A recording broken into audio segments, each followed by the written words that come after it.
Peggy 7.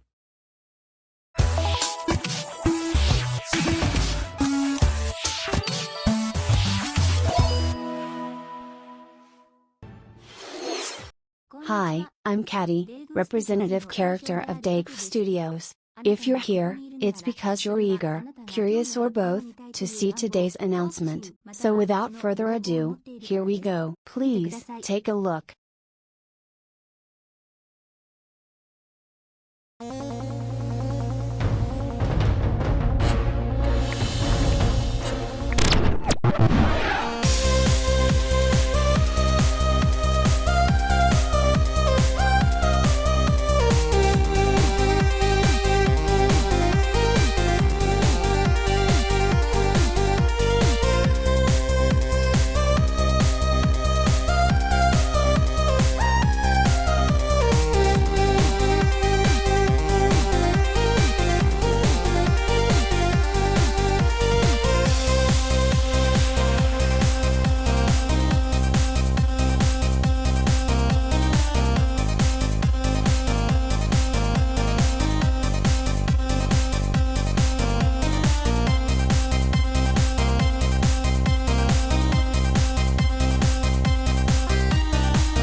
What did you think?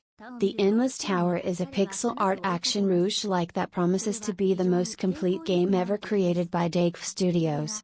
That's right.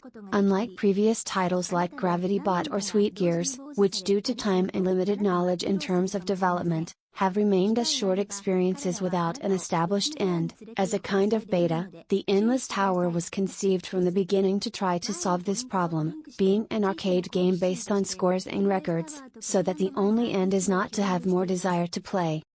But first things first, what is a rouge-like? For those who do not know this genre, it is a type of game based on the generation of random rooms creating a kind of dungeons that you have to go through to get to the next one. The levels of the Endless Tower may not have a fixed path and have several exits, so do not cut yourselves to explore each floor. During the game, you will accompany Crystal, an experienced space agent who has been sent to investigate the mysterious building that has appeared on a planet that is not known to be inhabited. This building seems to be exaggeratedly high, with a kind of portal that engulfs it, without letting us see how it ends. It will be Crystal's mission to enter the tower and discover what is happening. Inside the Infinite Tower you will encounter three types of creatures. Eyeball. A being with the shape of a giant eye. It will be harmless as long as you are far away from it, but as soon as it sees you, it will attack you. It is a pretty tough enemy. You may have a hard time if you get cornered or intercepted by several of them at the same time. They can even follow you to another room if they have the chance, so be careful. DOS. These little souls will roam the rooms at their own pace. They will never try to attack you, but they will hurt you if you touch them, so be careful. Also, they are ghosts. They will be able to pass through other enemies as well as other objects in the room. Shell. These hoarded beings will not move from the place, so you can easily avoid them, although they tend to get in inconvenient places sometimes, so they are not something to be ignored. When Crystal is far away from them, they will not feel danger, they will stick their heads out and keep their spikes, but as soon as Crystal gets close, they will feel threatened, hide and take out their arsenal, so be careful not to get spiked if you are close. In their hidden state, shooting them will be useless. But if you shoot from far enough away, you will be able to catch them off guard without their shell, and you will be able to finish them off. Next, I'll share with you a bunch of extra information. In the initial menu, you can find a gallery tab, where you can see concept arts and some final illustrations. As in Sweet Gears and Gravity Bot, a small reference to me, Caddy, has been hidden inside the game. Unlike in the two games mentioned before, this time the reference is not some kind of physical asset that you have to find in the scenery or something like that. This time you will have to fulfill a certain requirement. But you will have to look for me. I'm not going to tell you where I am. Linked with the previous point, as a small curiosity, the Endless Tower, and Caddy and Mai, share universe. There is nothing substantial within the game that connects us directly, but if you look close to some details, you can find certain similarities in some aspects. And who knows, maybe at some point we will cross paths. Only time will tell. As I said at the beginning of the presentation, the Endless Tower is the first Daigfe Studios game that can be called complete. To give you some context, Sweet Gears consisted of 2 worlds with a boss in between, with nothing at the end for closure. In fact, it has a small cinematic with a cliffhanger. Gravity Bot does have a final cinematic, but from the team, that is to say one person, we believe that it has too little content to be considered something that could be finished, besides a lot of bugs.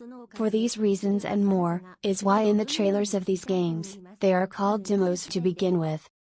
However, the Endless Tower has enough content and polish to be considered a finished game. Despite having a somewhat fair content, its more arcade approach allows it to stand on its own in the state in which it is, in addition to the implementation of aspects such as game saving, or a quality and resolution selector, functions that help to reinforce the fact that what you will play, will be a version 1.0 in conditions. In spite of the previous point, or thanks to it, it depends on how you want to see it. It is more than possible that the Endless Tower will receive updates in the future.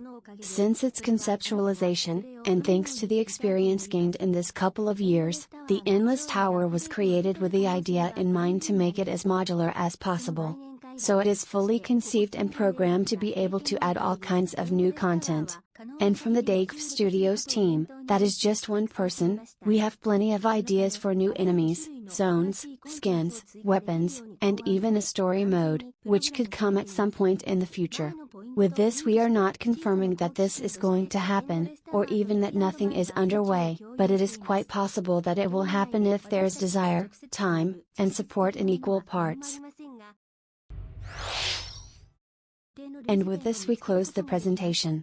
What did you think? I hope you enjoy the Endless Tower, available for free download at itch.io shortly after the end of this presentation. Thank you all very much for your time and support.